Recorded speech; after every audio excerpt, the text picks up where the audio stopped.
paz do Senhor Jesus a todos, sejam todos muito bem-vindos nessa noite, ou mesmo durante o dia, à tarde, quando você está de coração conectado ao nosso culto de estudo das quartas-feiras.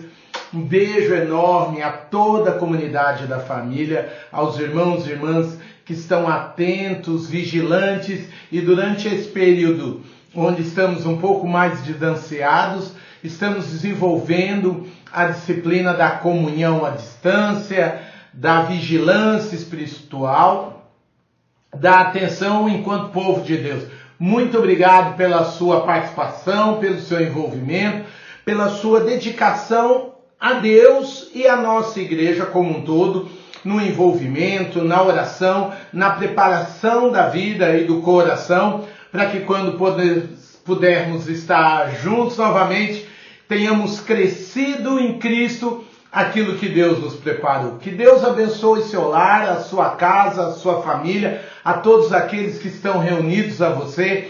Que esse seja um tempo cada dia mais breve da nossa dúvida, da nossa incerteza, mas ao mesmo tempo cada dia mais próspero daquilo que o Pai e o Espírito Santo estão trabalhando em nós. Que alegria poder estar aqui, que alegria saber que você vai estar reunido com a gente nesse período, em devoção a Deus, em gratidão. A palavra de Deus, no livro de Salmos, diz que nós devemos levar todo pensamento como forma de consagração a Deus, aquilo que estiver na nossa mente, sejam como sacrifícios agradáveis. E é isso que a gente faz nesse tempo onde a gente se coloca debaixo da palavra de Deus, onde a gente procura aprender aquilo que Deus tem hoje para a nossa vida, através da sua palavra e daquilo que o Espírito Santo já está provocando no nosso coração nesses dias. Então nós não podemos começar essa reunião sem orarmos juntos, pedindo que Ele nos dê o fortalecimento, a graça, a direção, para percebermos tudo que Ele reservou e preparou para nós nessa hora. Vamos orar?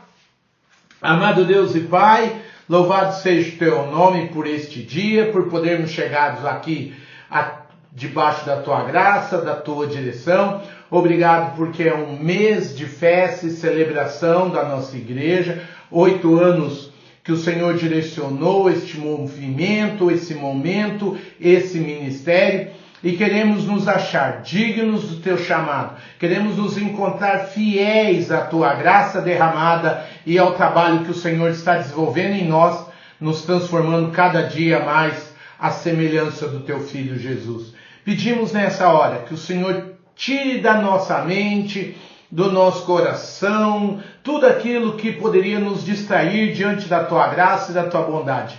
Obrigado por podermos com liberdade abrirmos a Tua palavra, e por mais inseguros que estejamos no cantinho onde estejamos, nós clamamos que o Senhor trabalhe em nós, que a Tua palavra fale em nós, que nós possamos sentir toda a conexão espiritual contigo, com os irmãos, com a igreja neste mundo, para que possamos avançar na Tua graça e na Tua verdade. Fala a nós, fala ao nosso coração, fala a nossa alma, que possamos entender os Teus desafios para nós. Em nome de Jesus te damos graças. Amém e amém. Vamos pregar nossas Bíblias, vamos abrir no livro de Juízes, estamos aqui na temática Juízes, confusão e graça. Chegamos ao nosso 7º estudo, mais da metade do livro de Juízes. Hoje nós vamos do capítulo 11 até o capítulo 12. Nós vamos deixar de fora só 4 versículos, 5 do capítulo 12, mas nós vamos quase que terminar o capítulo. Aí depois, para a semana que vem, vocês vão ler o capítulo 13, 14, 15 e 16, que é a mesma história conhecida, mas hoje nós vamos finalizar a história do guerreiro Jefté. Meus queridos, quando nós abrimos o livro de Juízes, hoje eu convido vocês nesse 7º estudo a abrir no capítulo 11. Nós vamos parar a partir do verso de número 29, quando vimos na semana passada que depois de várias tentativas de convencer o rei dos Amonitas a não entrar em peleja, o Espírito Santo se apossou de Jefté para que ele então pudesse direcionar o povo de Israel. Agora, antes da gente entrar no texto propriamente dito, meus queridos, eu preciso dar uma orientação a cada um de nós. Quando nós estamos lendo a Bíblia e quando queremos aprender desse Deus maravilhoso revelado na sua palavra, nós precisamos entender que desde Gênesis capítulo 1, verso 1, há uma exigência de fé para a leitura do texto. Então o texto de Gênesis diz: no princípio criou Deus. Se você crê nessas 4 palavras, você também tem que crer em tudo aquilo, até o final de Apocalipse, está tratando a respeito de Deus, da sua palavra e de tudo aquilo que se segue. Você precisa crer nas outras histórias que se seguem. Eu creio. E creio que em muitas dessas histórias, elas são ora alegres, ora inspiradoras, ora amorosas, ora elas nos ensinam sobre milagres, mas também alguns textos bíblicos, e o de hoje, muito especificamente, traz consigo algumas conotações estranhas, não só por causa de uma questão geográfica, principalmente por histórica, e estranha pelas relações culturais, que o povo de quem a Bíblia está falando abraça essa cultura, se envolve nessa cultura e, vamos dizer assim, que até se permite a viver algumas coisas que nada tem a ver com a direção de Deus, com a vontade de Deus, mesmo sendo gente que a graça está trabalhando, que a graça de Deus está envolvendo. Nos dias de hoje, de vez em quando, a gente ouve uma história ou outra de um grupo que se diz cristão e fez uma coisa super estranha lá na América do Norte, ou na África, ou em outros pontos do Oriente, às vezes no Brasil mesmo. Eu passei uma vez aqui um vídeo na igreja de um camarada que praticamente cuspia nas pessoas como se transmitisse uma unção. Não tem a menor base bíblica ou coerência, nem cultural para fazer uma loucura dessa. Você não pode negar que pelo menos a pessoa está falando da Bíblia ou do Jesus da Bíblia, independente do nível de experiência dela. E a história de hoje tem muito a ver com isso, mesmo que o Espírito Santo tenha trabalhado, se apossado, tomado a direção na vida e no coração de Jefté.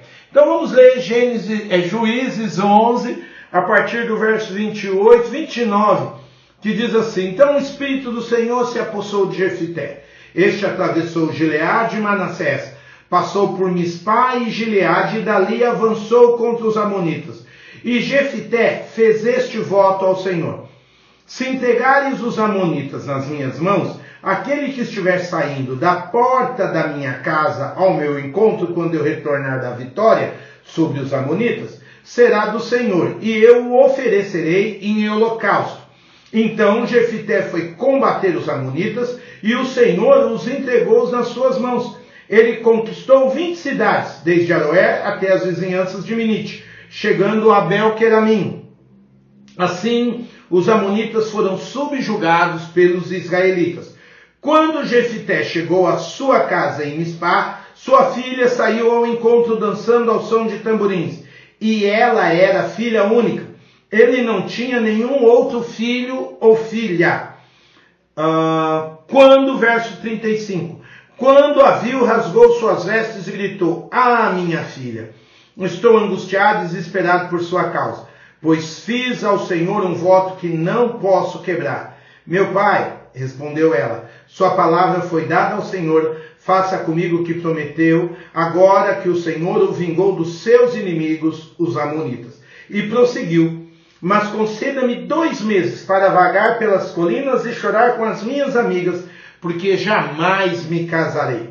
Vá, disse ele, e deixou que ela fosse por 2 meses. Ela e suas amigas foram para as colinas e choraram, porque ela jamais casaria. Passados 2 meses, ela voltou, final do verso 39. E ele fez com ela o que tinha prometido no voto. Assim ela nunca deixou de ser virgem. Daí o costume em Israel de saírem as moças durante 4 dias todos os anos para celebrar a memória da filha de Jefté, o Gileadita. Há muita coisa estranha aqui. Num parágrafo do texto bíblico nós vemos muita coisa estranha. Algumas eu preciso descrever aqui. Primeira coisa estranha. É o povo de Deus em conflito? Não. Mas é o povo de Deus, mesmo na liderança de um homem já separado por Deus como Jefté, tornando este conflito algo muito maior do que o conflito era. Meus queridos, é preciso entender que os amonitas em si nunca foram grandes guerreiros. Os amonitas em si nunca foram um grande desafio bélico, militar para Israel. Muito menos agora, que possui Israel um líder experiente. Até aqui ele tem sido bem sucedido espiritualmente. Já vimos o quanto Deus forjou e quanto ele teve que trabalhar a sua liderança. Ele é conhecido sim como um guerreiro valente, um guerreiro experiente, alguém influente também na sua conversação, na sua estratégia mental. Ele é reconhecido lá no verso 6 pelo seu povo.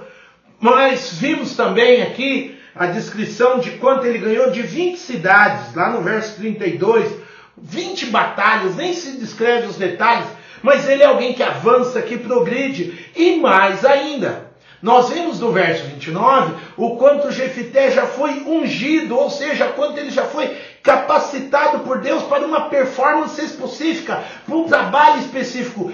Mas parece que há uma insegurança muito maior. Porque ele ainda, sem Deus pedir, sem necessidade alguma, tirando de sobre sua visão todas as vantagens, capacidades que Deus tinha dado. Agora, ele faz um voto desnecessário. E por causa desse voto, toda a sua família entra, por assim dizer, numa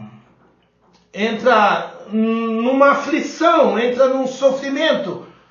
Não sofre Jefté sozinho, até porque o verso de número 34 diz que a moça era sua única filha única, e o texto ainda reforça, dizendo que ele não tinha além dela nenhum outro. Aí vai a conjugação do substantivo masculino, nenhum outro filho, filha, nem de concubina, nem de esposa, nem de nada. Começa a haver um estranhamento, porque se esse homem é um homem de destaque, é um grande guerreiro, a história de Israel é baseada em genealogias. Já está claro que esse camarada aqui não tem descendentes, não tem herdeiros, ele não vai deixar um legado familiar. E no contexto do livro de Juízes, isso é algo muito estranho, porque sempre havia perspectiva que se alguém falhasse, viesse a um fracasso pessoal, os seus filhos poderiam restaurar as condições, reconciliar. Quantas vezes nós vemos na Bíblia as restaurações que aconteciam dentro da história do povo de Deus, exatamente por causa desse legado, ou mesmo o avanço da progressão familiar, tribal do povo de Deus, porque os filhos recebiam um bom legado e davam continuidade. Aqui começa a surgir uma sombra perigosa, porque falando, Jefté vai para casa antes de ir para a batalha, faz um voto, e aí nós vemos que é um sacrifício desperdiçado, porque no seu voto ele fica de oferecer a Deus o que saísse da sua casa.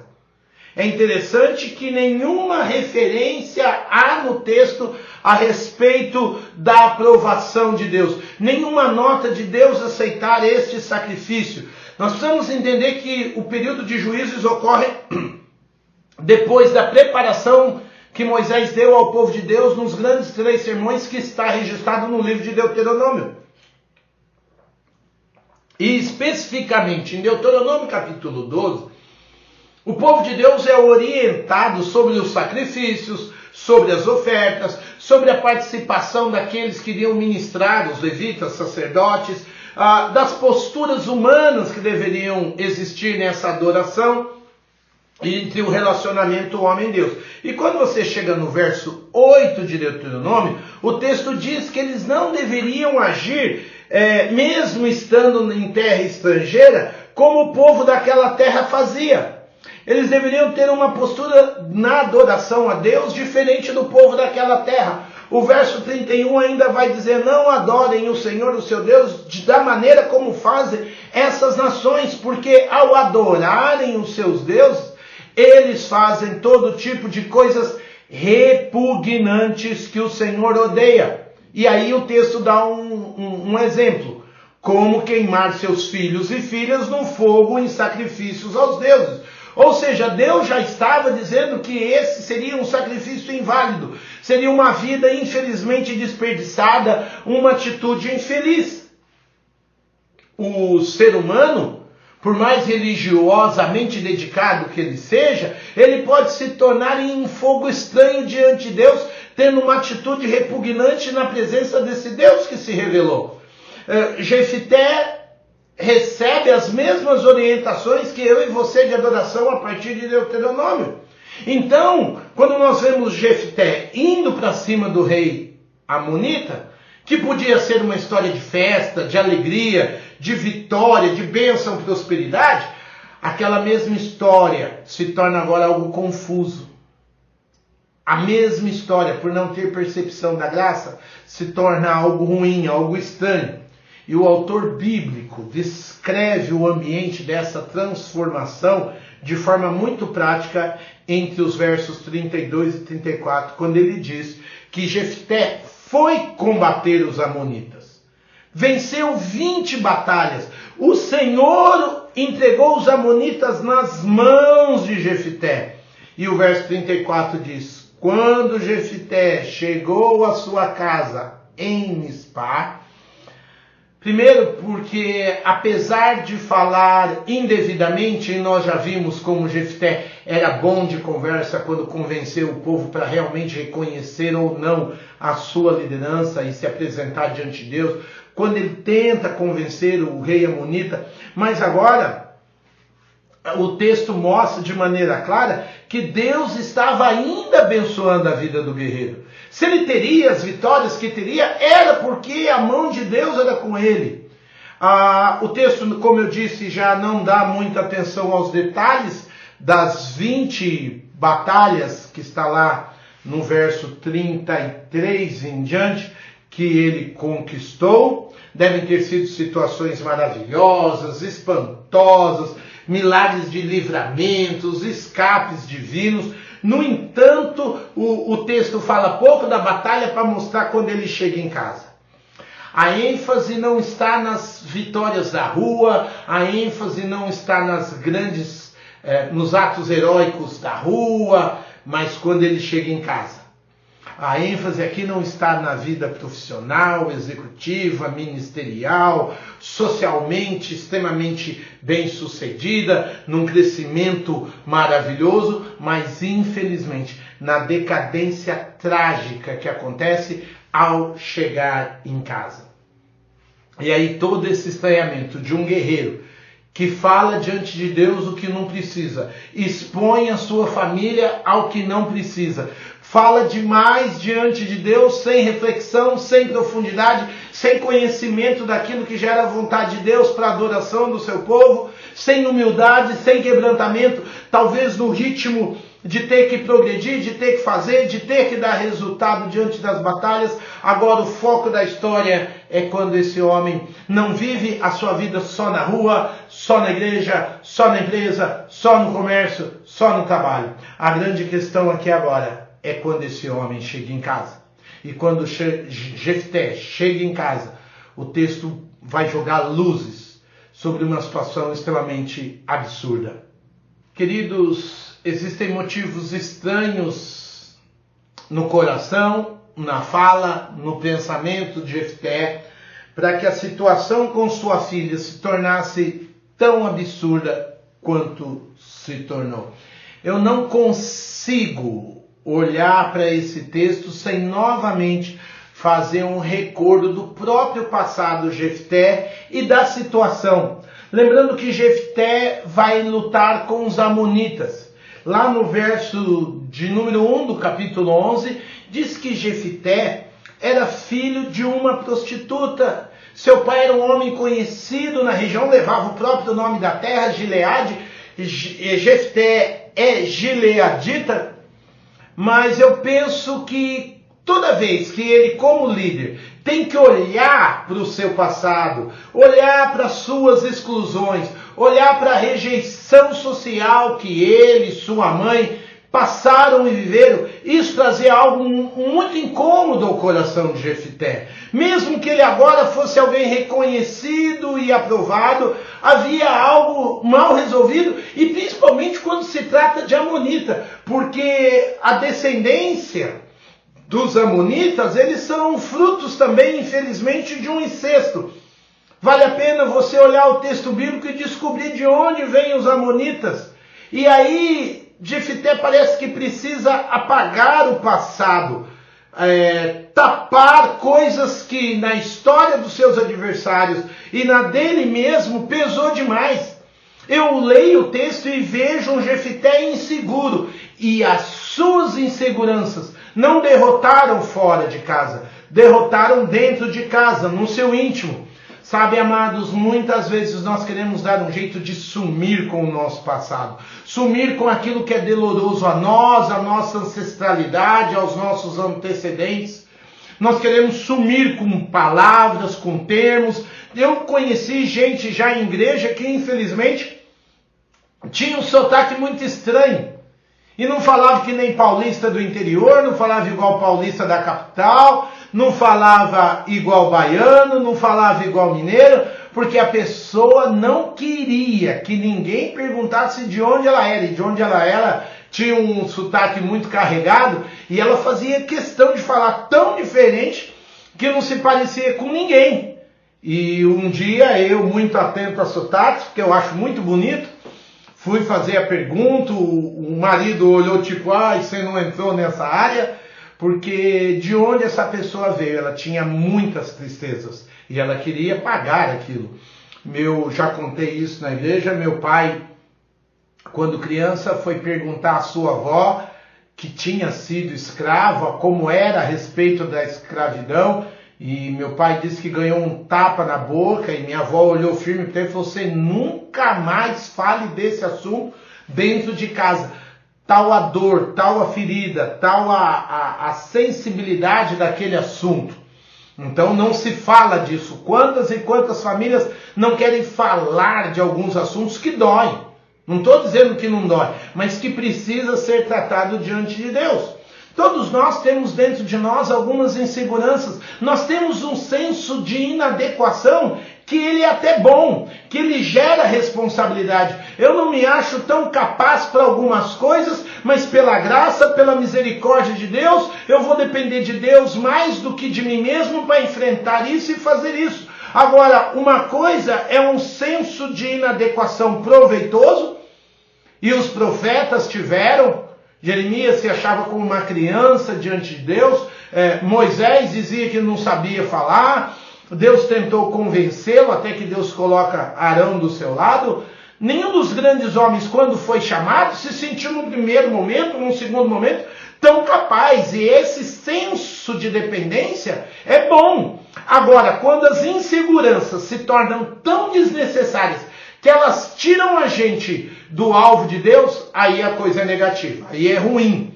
E aqui eu não tenho como olhar um Jefité que vai olhar para a tribo de Amonitas e não acaba olhando o seu passado. A segunda coisa estranha de motivação que eu também vejo é a precipitação do homem de Deus. O verso 31 deixa muito claro que ele diz o seguinte, meus queridos: aquele que estiver saindo da porta da minha casa ao meu encontro. Algumas versões bíblicas, em vez de aquele que, traz qualquer que. Pode ser, mesmo em língua portuguesa, qualquer coisa para qualquer pessoa, qualquer que. O termo hebraico aiosite, ele é um termo ambíguo, porque ele é um substantivo, particípio masculino singular. Ele é muito usado para objetos, mas em alguns momentos, dependendo a referência do contexto, ele pode ser sim usado para pessoas. A gente fala qualquer pessoa ou qualquer lugar. Então seria o sinônimo da palavra ayotse, do hebraico. Aí, o que acontece? Jefté pode ter imaginado saindo um animal, porque quando fala casa aqui, você não pode pensar como um apartamento, como é o meu caso, como da porta do apartamento. Jefté é um líder de um clã. Ele pode ter pensado qualquer escravo, qualquer filho de escravo, qualquer animal, seja um cordeiro, um animal muito maior, e indica de fato que ele tinha aberto diante de Deus um sacrifício daquilo que estivesse em sua casa, em seu domínio. Mas o fato dele oferecer sua filha indica que o idioma do voto é suficiente, sim, para abranger seres humanos, inclusive filhos, parentes, homens ou mulheres. Ele, na minha percepção, até depois eu li com carinho para vocês o verso 39, quando diz que ele fez com ela o que o voto tinha prometido, é porque para mim fica claro que ele não esperava que a sua filha aparecesse primeiro. Poderia aparecer qualquer um, qualquer coisa, mas acima das questões linguísticas, para mim, meus queridos, fica nítido que Jefté tem uma pressa em colocar Deus na sua caixinha. Se o senhor quiser mesmo, eu estou inseguro. Eu me lembrei que eu sou um filho bastardo. Eu me lembrei que eu estou lidando com um povo que também tem suas dificuldades sociais. Então ele entra numa relação que, se é assim que os homens da minha terra fazem, se é assim que é costume do meu lugar, eu nem olho com calma, com delicadeza, com profundidade, com sensibilidade à vontade de Deus. Eu faço como é que o povo do meu lugar está acostumado a fazer. Se o povo do meu lugar, que nem Moisés preveniu lá em Deuteronômio, tem o costume de sacrificar criança, eu sacrifico também. Se o povo do meu lugar não espera Deus agir aos 44 minutos do segundo tempo, como é o caso do futebol, porque Deus gosta de agir no fim do tempo, onde você acha que não está caindo mais maná, cai o seu. Mas a gente vê os hábitos das pessoas ao redor, já passa o cartão de crédito, já pede um financiamento, já enfia o pé na jaca, eu vou fazer a mesma loucura. O que chama-se a Bíblia de precipitação, onde votos e decisões, sem avaliações profundas, acabam revelando a insegurança do nosso coração. Eu conheci jovens que queriam casar muito rápido. Por quê? Medo da moça decidir, pensar melhor e decidir o contrário. Conheci gente que contratou funcionários com pressa.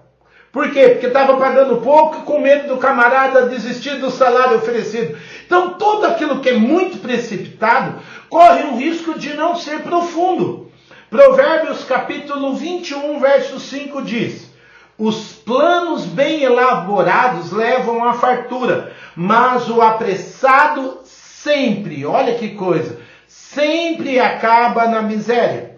Provérbios 28, 20 diz que o fiel será ricamente abençoado, mas quem tenta enriquecer-se depressa não ficará sem castigo.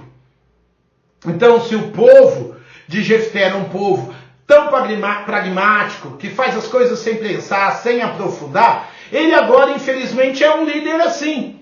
Nós não podemos ser gente vacilante, que age sem fé, sem graça, mas entendimento.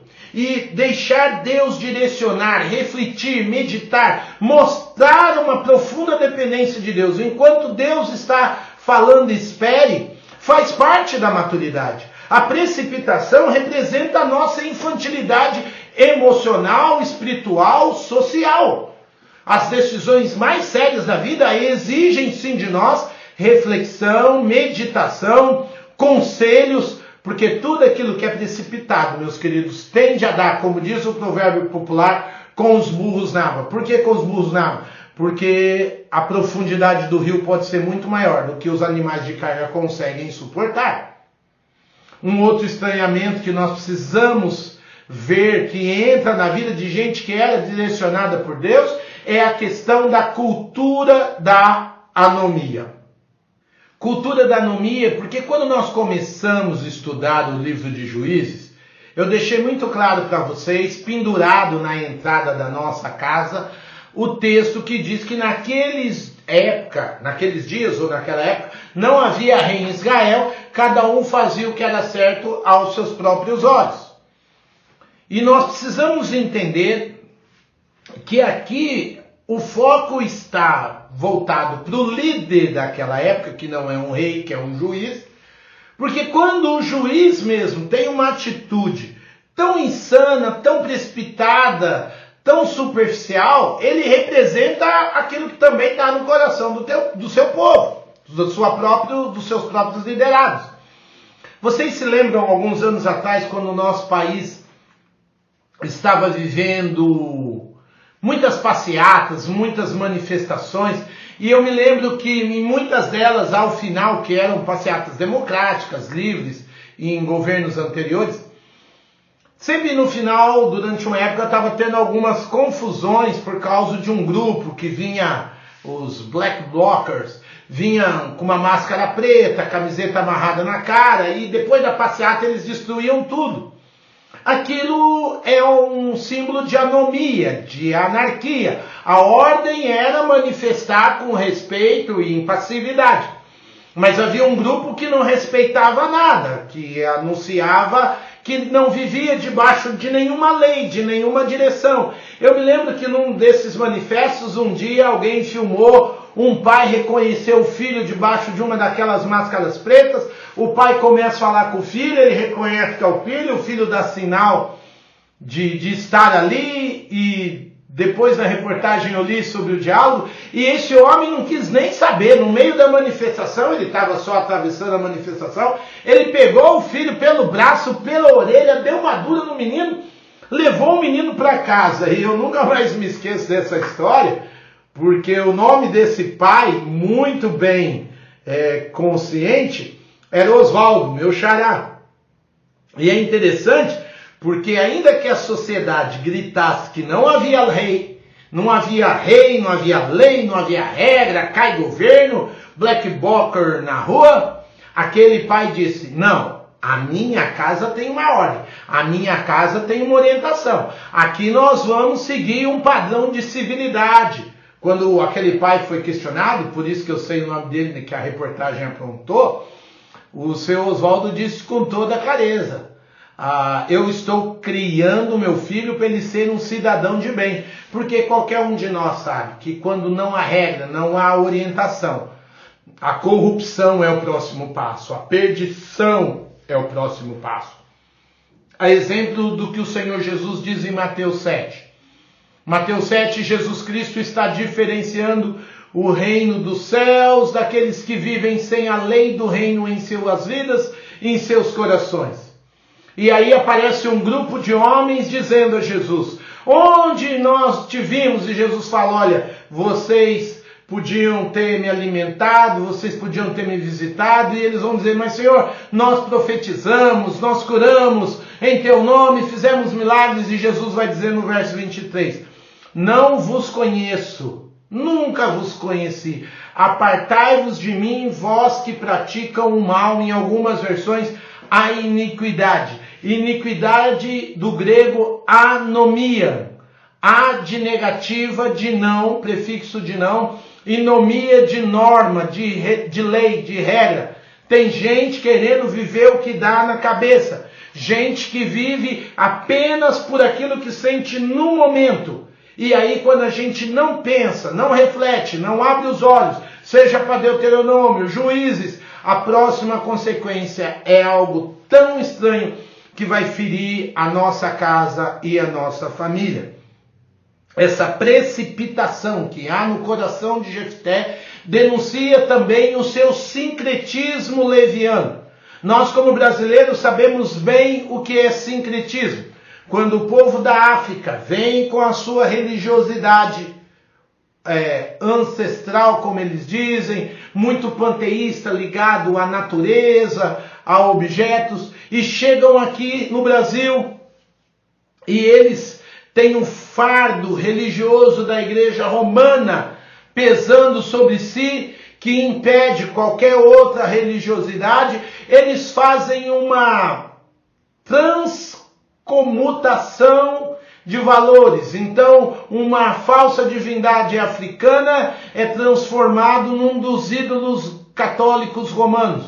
Uma divindade que aqui está ligada à natureza é sincreticamente transmutada para a imagem de um Deus que eles podiam adorar dentro do catolicismo romano.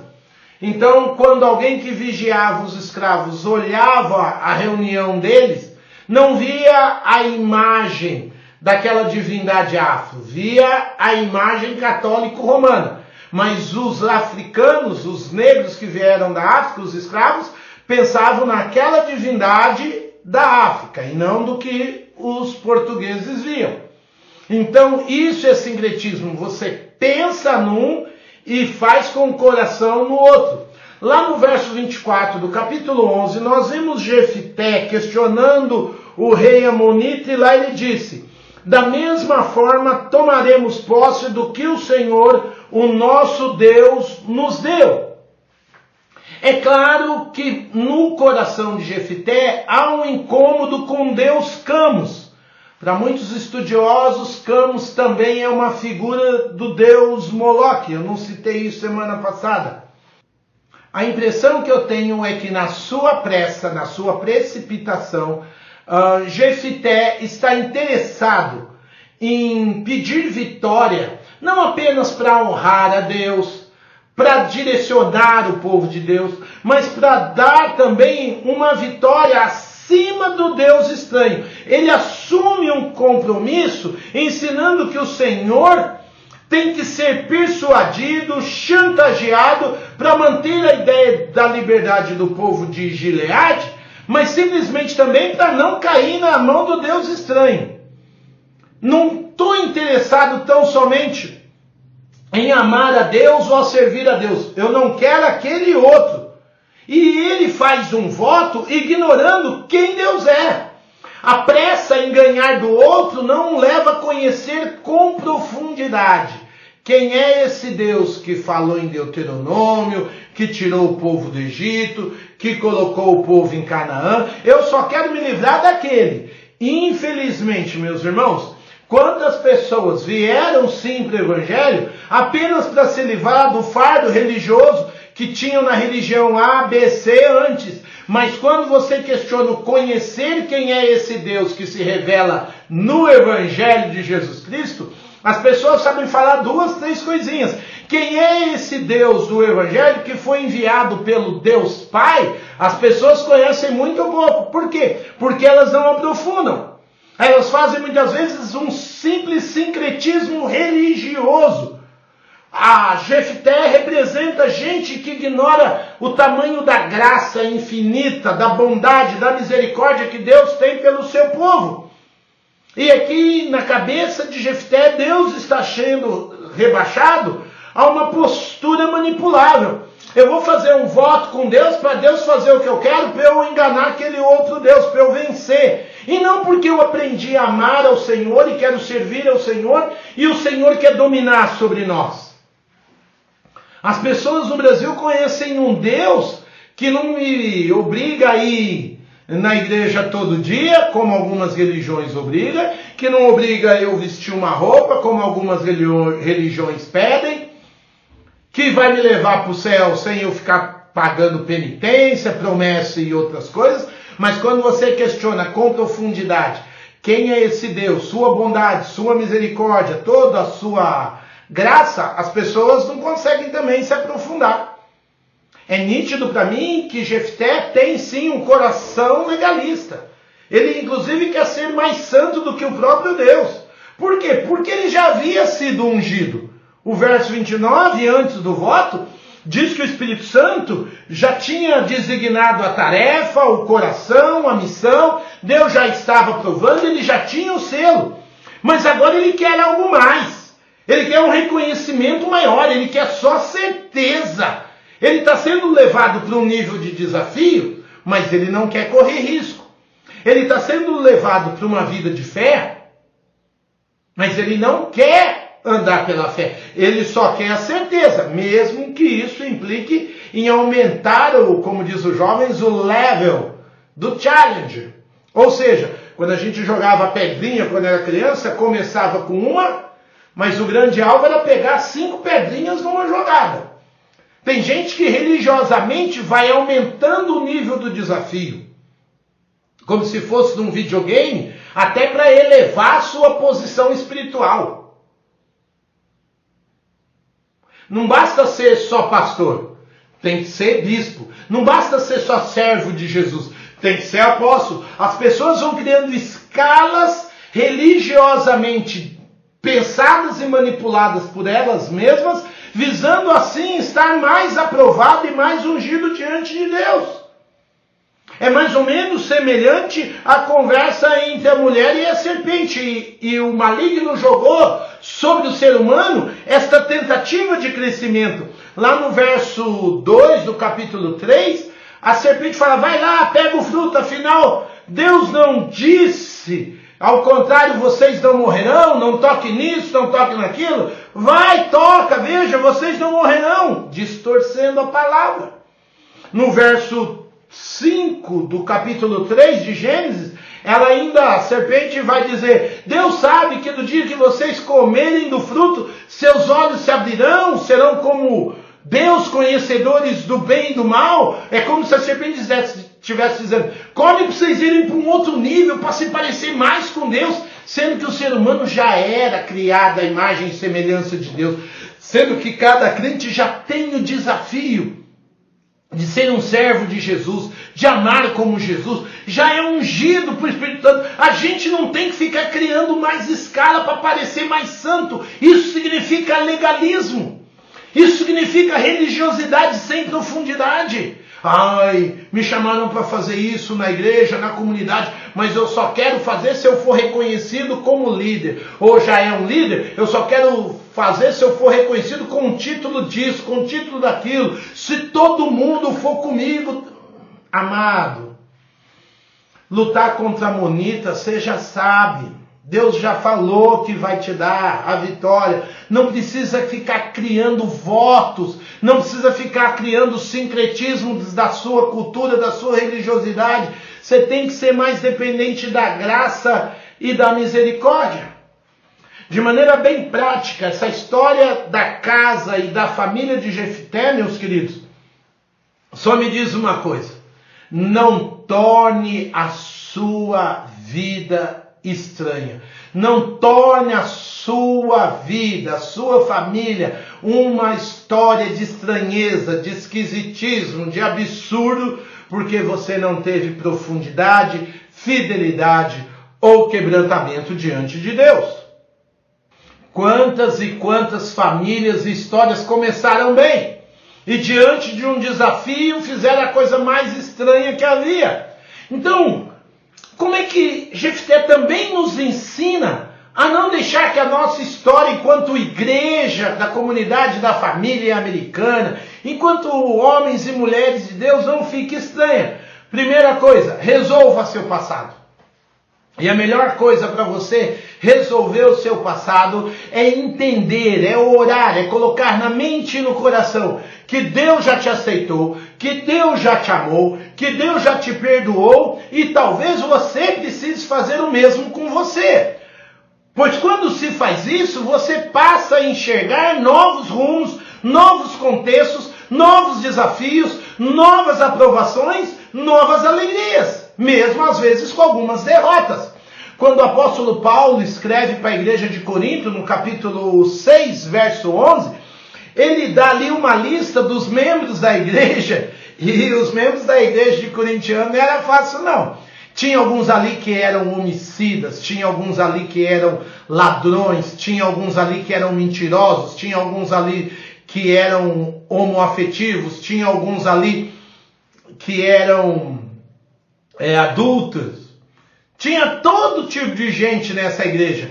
Tudo ex alguma tudo ex-praticante de coisa negativa, de coisa ruim. Não sou eu que estou dizendo, é o texto bíblico.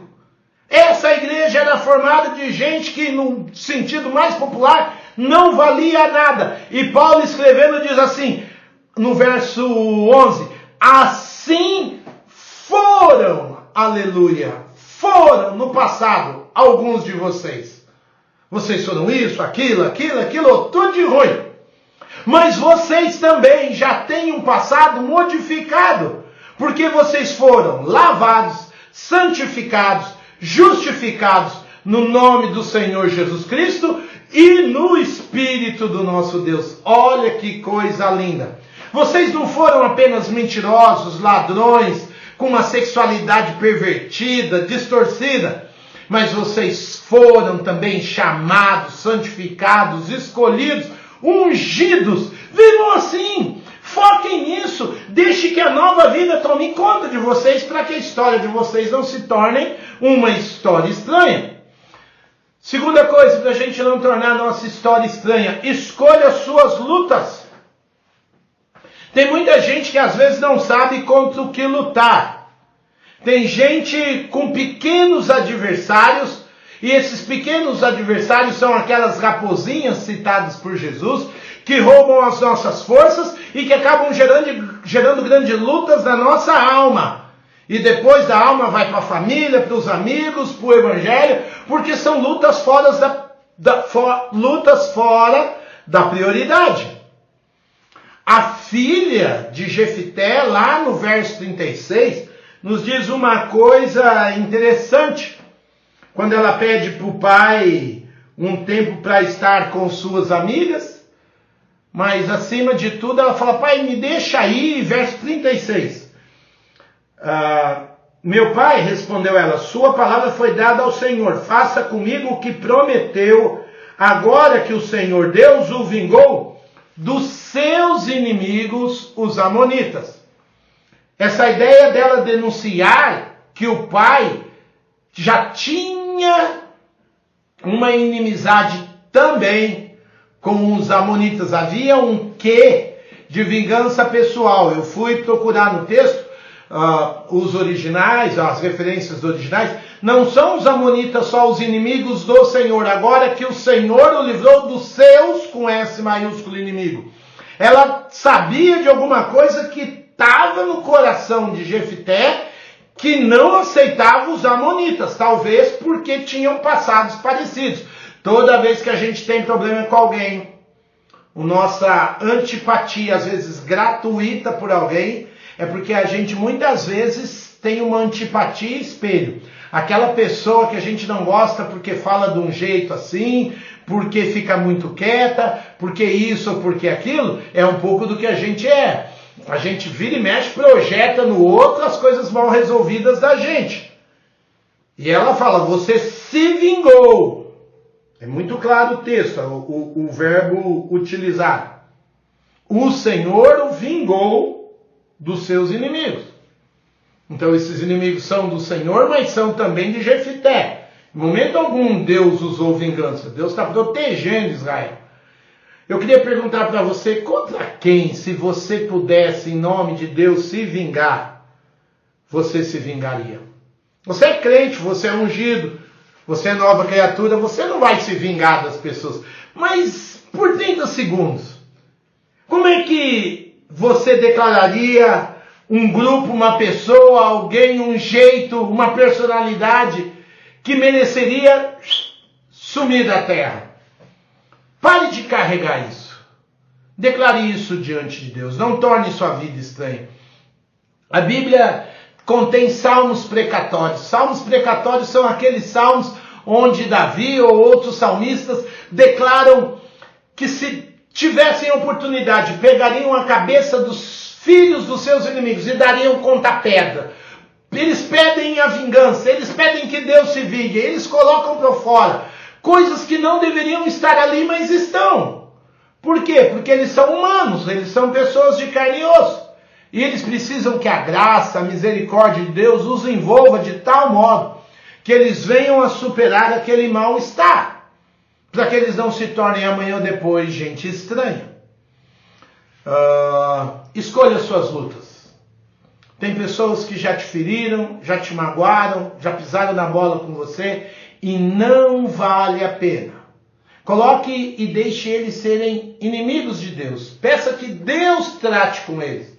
Não faça da sua casa um vale de guerra. Não faça da sua alma uma trincheira, porque alguém um dia pisou na bola, te ofendeu, não te ouviu. Quando a gente viu o estudo da semana passada, Jefté estava indo muito bem, não dando atenção, mas agora vimos que o seu coração não estava bem resolvido. E, por que não dizer, aceite os limites que Deus tem para você, não permitindo sua vida se tornar estranha. Existem direcionamentos, existem normas divinas que acabam por nos aprovar ou nos desaprovar diante de Deus. Por quê? Porque elas mostram os nossos limites. É lógico que Jefté sabia que precisava e dependia de Deus para vencer contra os amonitas. E se Deus não desse a vitória, ele não ia ganhar mais de jeito nenhum, de maneira alguma.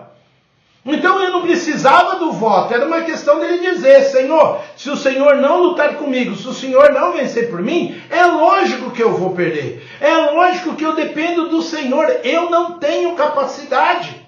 Eu não preciso me sentir inseguro. Eu sei o vapor de pessoa que eu sou, que hoje está e amanhã não. Eu não vou ficar fazendo um voto tolo e precipitado. Precisamos ter a mesma sensibilidade que Paulo teve ao ouvir do Senhor, que a graça do Senhor lhe bastava diante de um inimigo contra a sua alma. Paulo tinha um espinho na carne, pede 3 vezes para Deus livrá-lo, Deus diz não, mas Deus não apenas diz não. Deus diz, você é capacitado a aguentar, a superar e a vencer, porque a minha graça te basta. Esse, sem dúvida alguma, meus queridos, é um exercício não apenas de humildade, mas eu poderia dizer, é um exercício de aprendizagem. Lá em Hebreus, capítulo 5, verso 8, o texto bíblico diz que o próprio Senhor Jesus chegou ao limite da sua humanidade. Ele foi homem intenso e o texto diz que, embora sendo filho, com F maiúsculo, unigênito do Pai, ele aprendeu a obedecer por meio daquilo que sofreu. Uma pessoa que chega ao seu limite, lógico que sofre. Agora, o que nós vamos fazer com o nosso sofrimento, com a nossa limitação, com a nossa capacidade? E para que a nossa história não fique estranha, eu recomendo e direciono você a ir à graça de Deus, entregar a sua limitação e, mais ainda, buscar conhecer a Deus profundamente. Esse texto bíblico estranho está aqui, porque Jefté, mesmo sendo líder do povo, mostra como ele não saiu da maioria.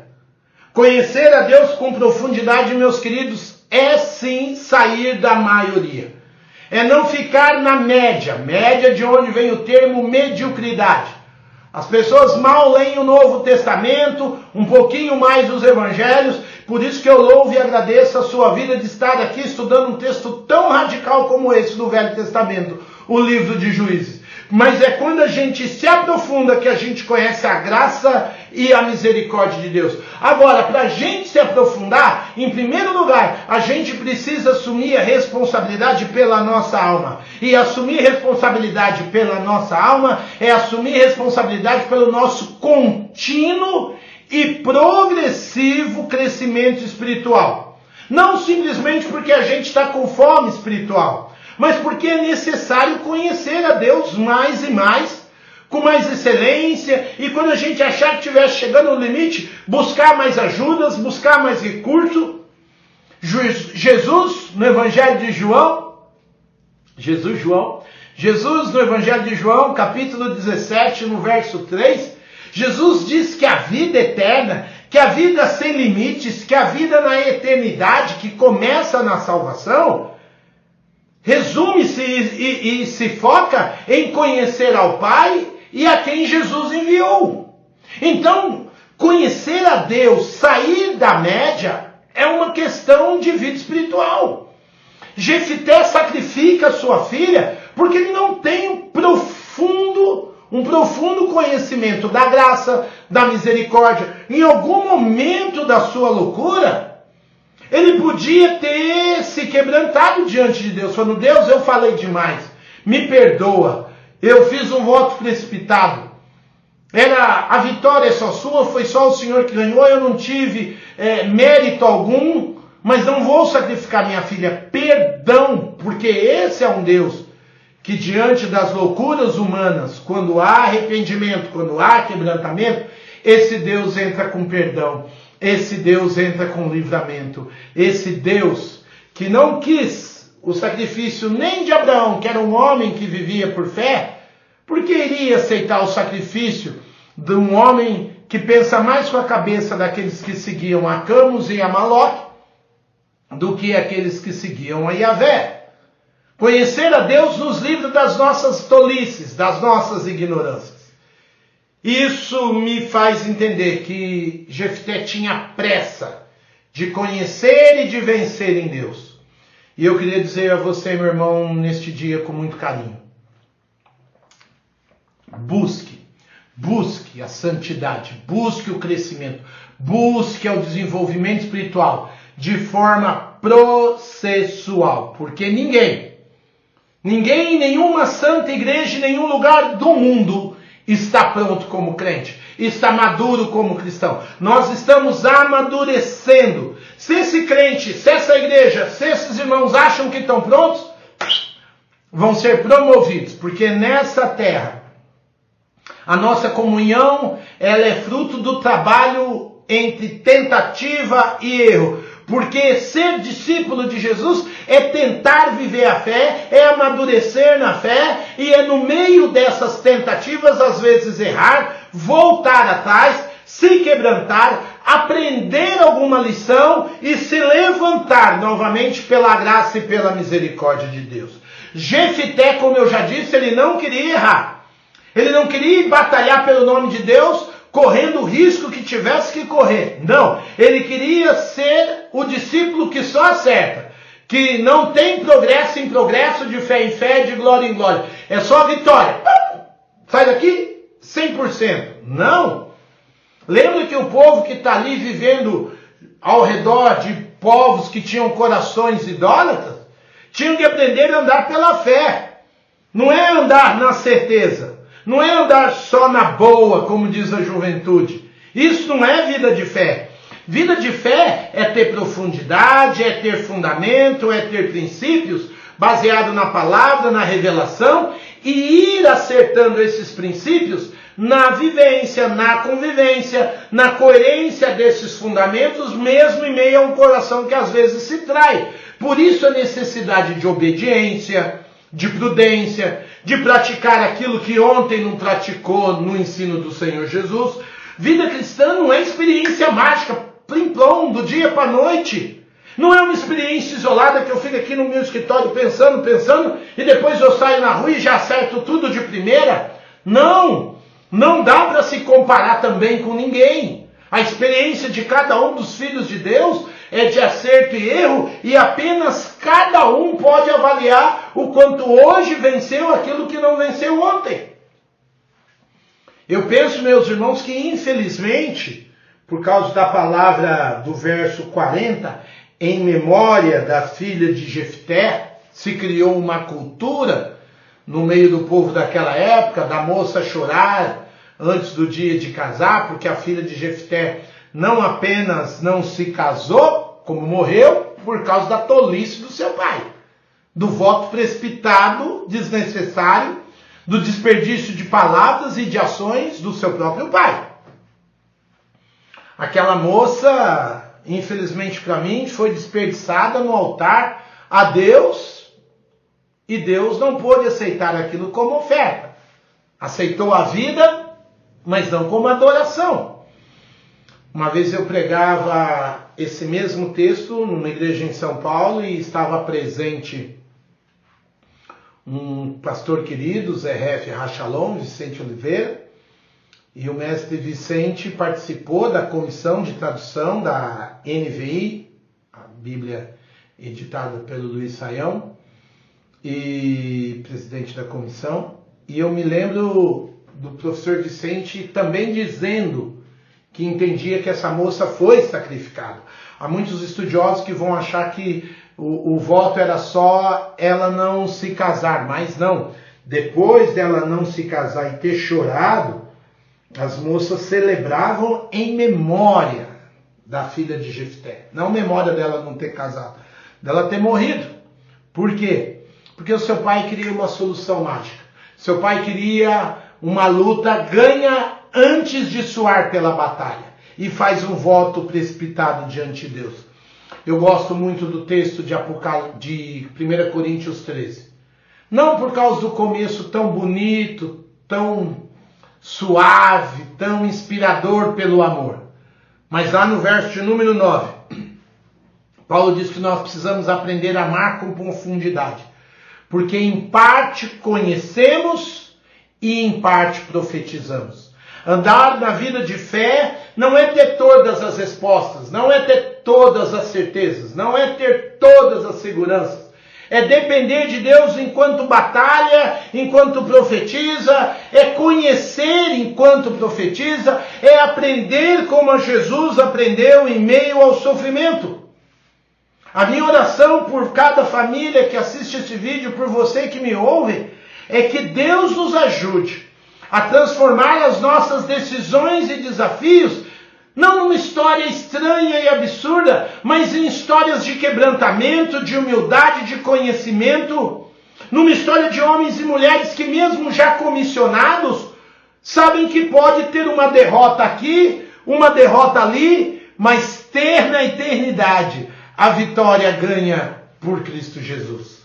Uma vitória não foi porque eu errei ou porque eu acertei, mas porque a graça me livrou de toda a confusão de alma, de pensamento, de cultura, de meio onde eu vivo, de um passado ferido, de um homem, de uma mulher que em Cristo Jesus, eu e você, fomos lavados, regenerados, só para acertar? Não, para caminhar de fé em fé e de glória em glória.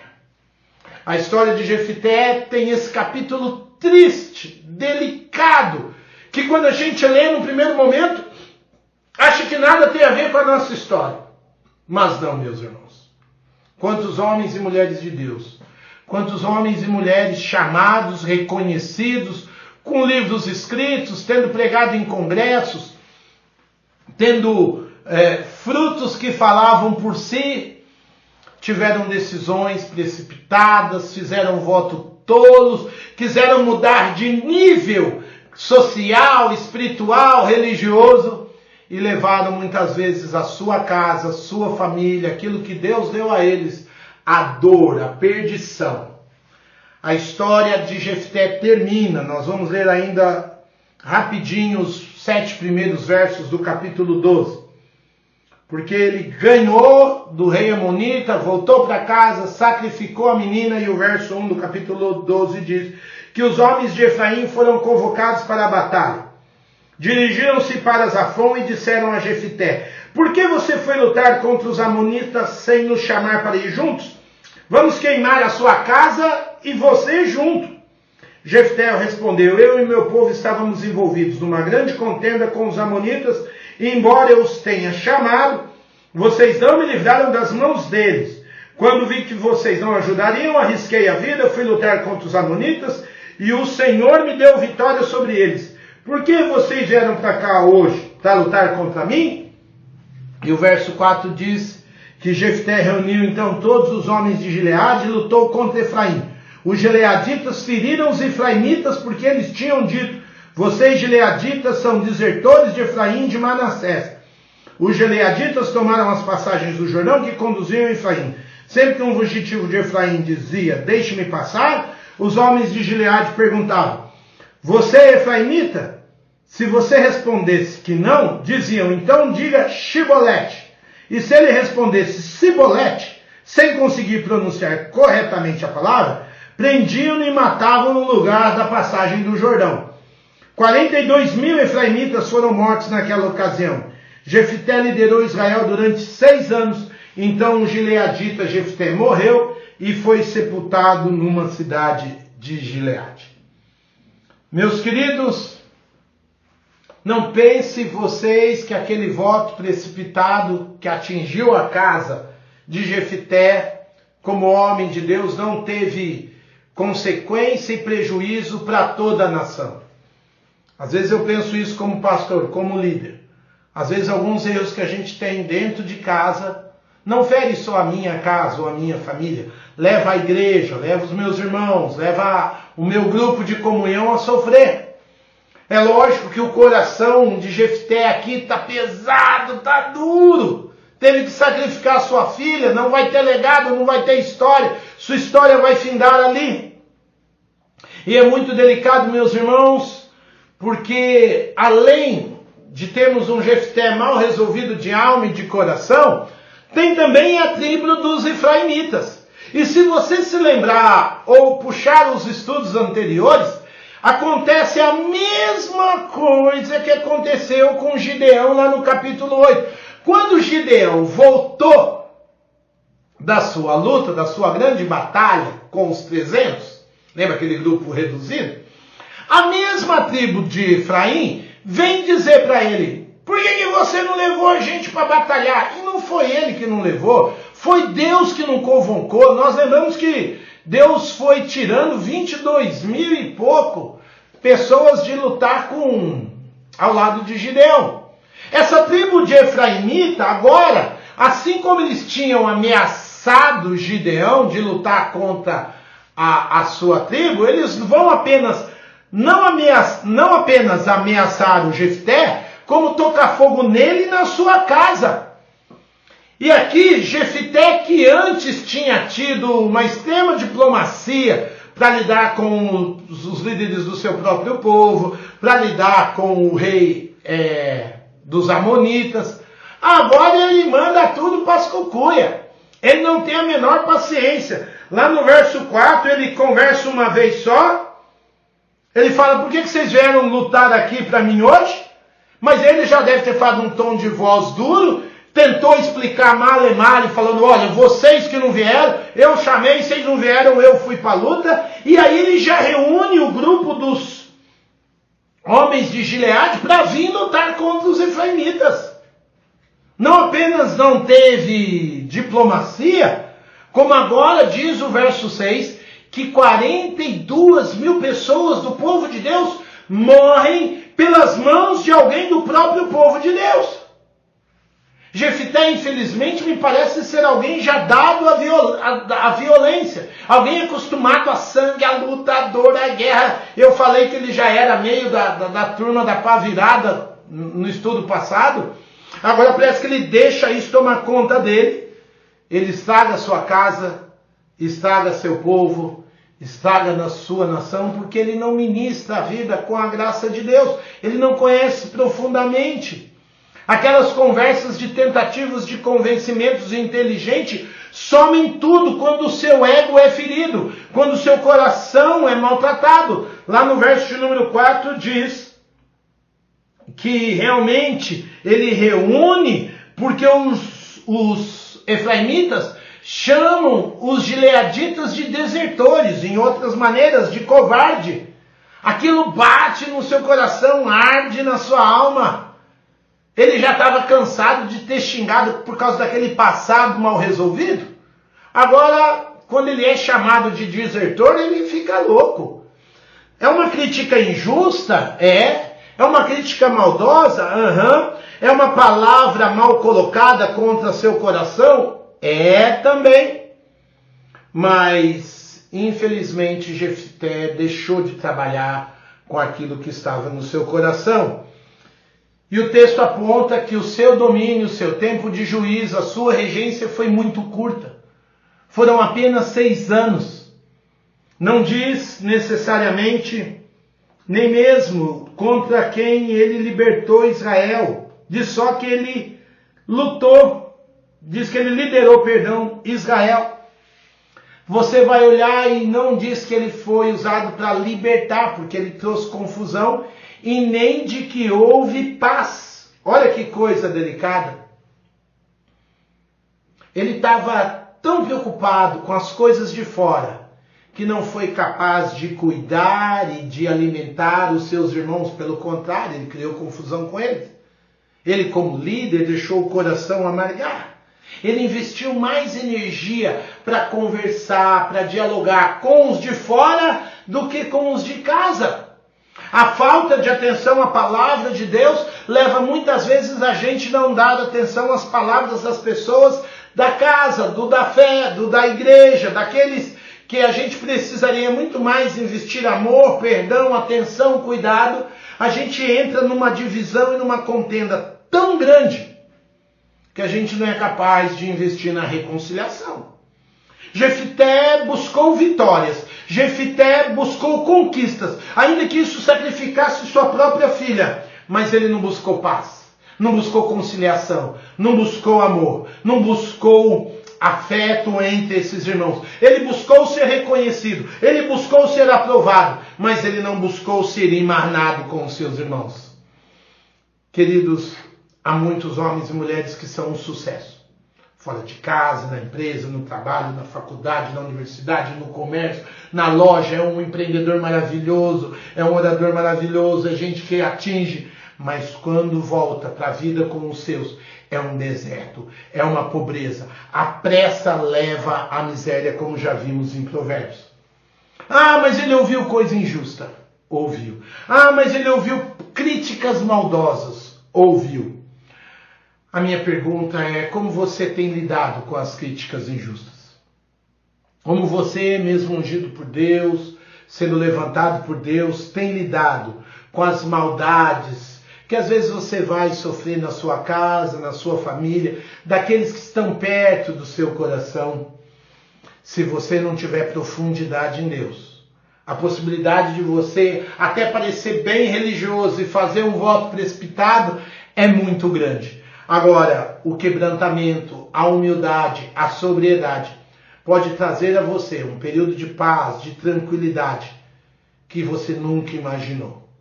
Eu queria convidar você a hoje deixar Deus tratar do que está dentro de você. Daquela palavra amarga que ainda está virando um ácido, daquela ferrugem que chegou em volta do seu coração e está corroendo.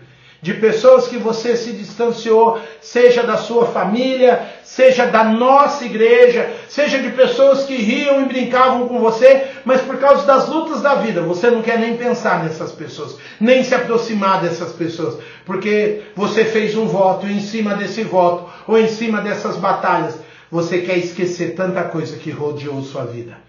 Vamos orar sobre isso? Vamos pedir um bálsamo, vamos pedir uma calma, vamos pedir uma serenidade.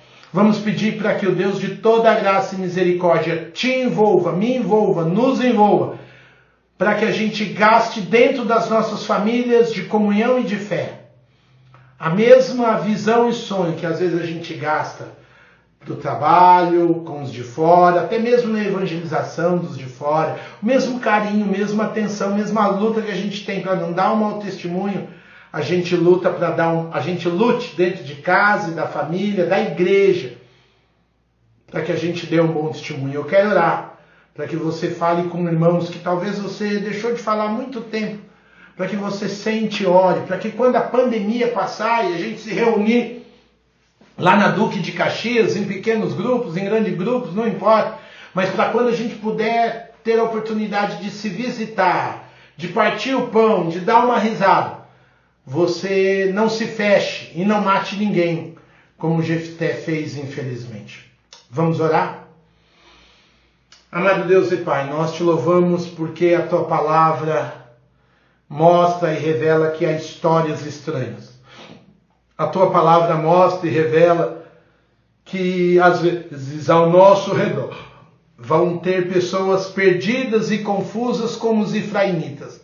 Gente que precisava de um relógio para ter um pouco mais de noção, gente que precisava de mais sensibilidade e não ameaçar, gente que podia ter uma palavra mais equilibrada e não uma palavra injusta.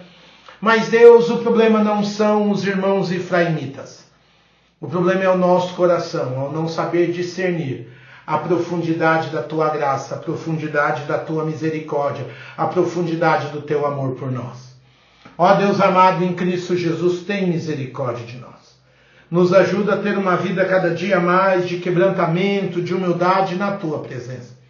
Nos ajuda a cada dia mais, não apenas olhar as nossas inseguranças, os nossos medos, as nossas vergonhas, as nossas falhas, as nossas limitações, mas olhar o Deus que nos comprou, que nos lavou, que nos remiu, nos perdoou, nos fez filhos santificados, nos fez filhos ungidos, nos fez filhos que estão sendo treinados e adestrados a voar como águia. Tu és um Deus que olha não apenas para o que a gente fez, ou o que a gente não fez, ou o que a gente errou, onde a gente caiu, mas Tu és um Deus que olha para onde a gente vai chegar, aonde a gente vai conquistar, os voos que a gente vai conquistar, não do dia para a noite, mas de fé em fé, de glória em glória, de passo em passo, de tentativa em tentativa. Ainda que hoje, como Pedro, a gente tem medo de sair do barco e a gente consiga dar 2 passos. Esses 2 passos aos olhos do Senhor, que é um Pai de amor. É como quando a gente aprendeu a andar e os nossos pais e a gente como pai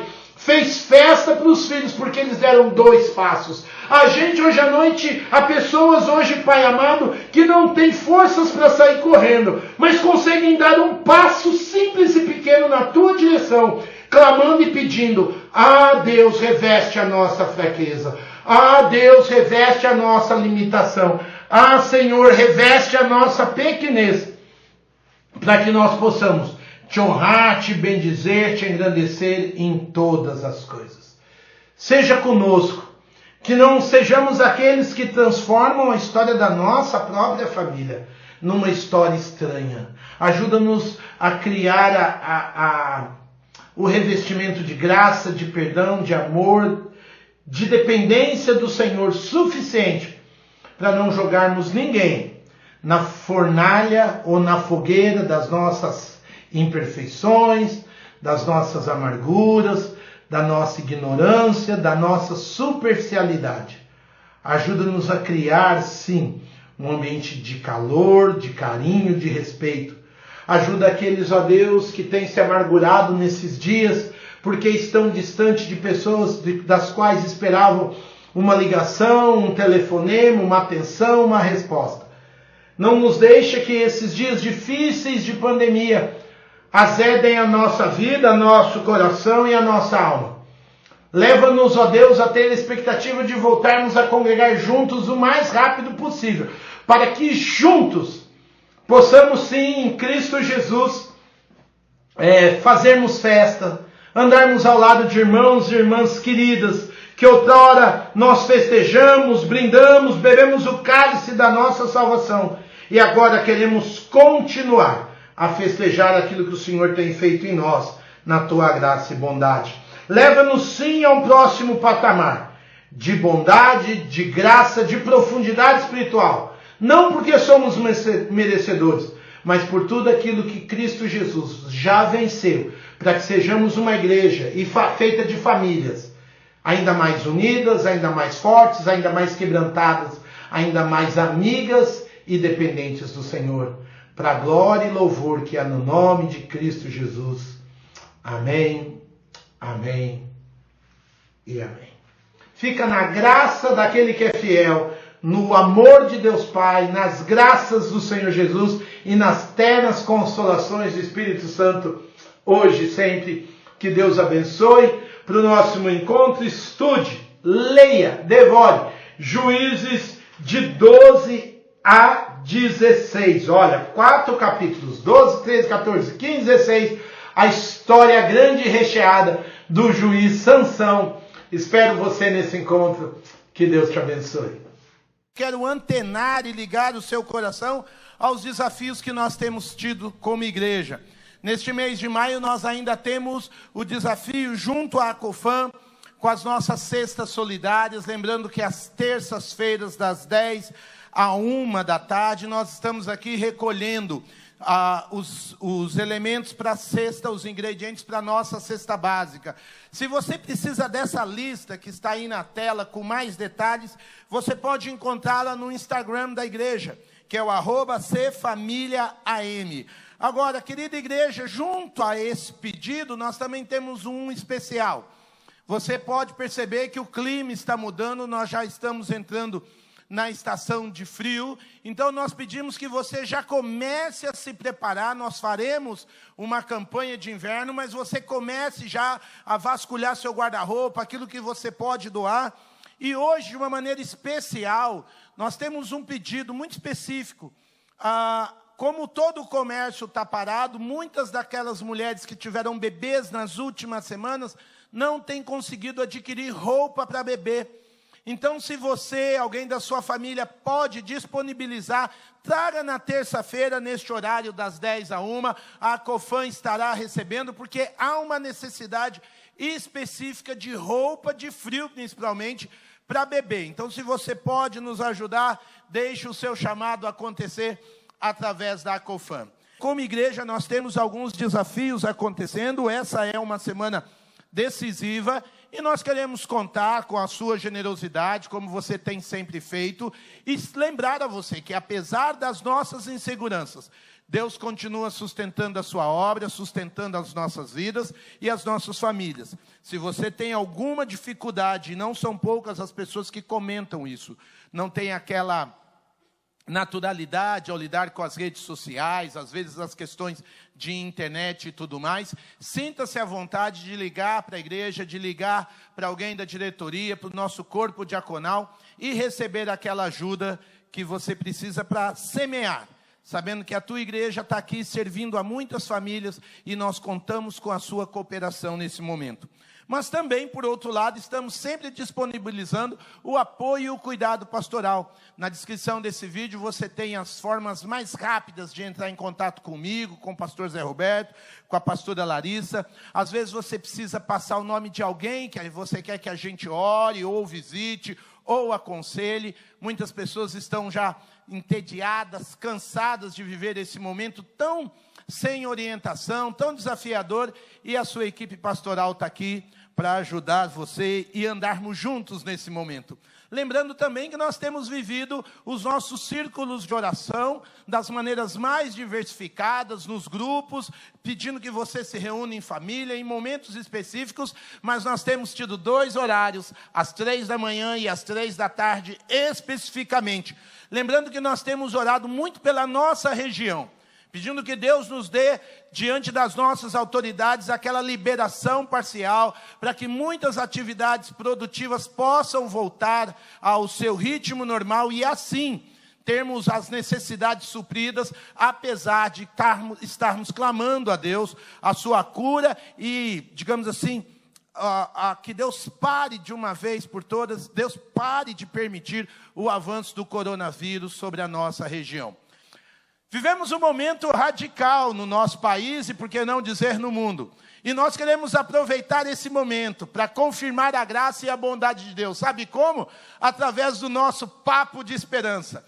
Estamos lançando na próxima sexta um programa especial. Nós estaremos nas próximas 4 sextas-feiras com convidados, gente da nossa igreja, gente de fora, tendo uma conversa, uma roda de conversa gostosa, inteligente, onde você pode ser inspirado, encorajado a mudar os pensamentos. A nossa conversa é sempre daquilo que Deus estará fazendo nos próximos dias e nas próximas semanas. Então, convido você a assistir no nosso canal no YouTube, Comunidade da Família TV, o Papo de Esperança. Estreia na próxima sexta-feira, dia 15 de maio, às 20 horas. O primeiro tema é o retorno após pandemia. Estreia agora, sexta-feira.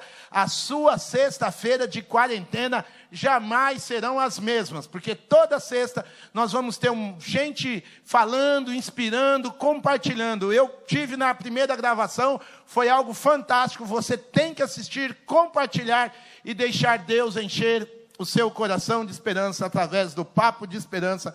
Sexta-feira, 15 de maio, estreia às 8 da noite.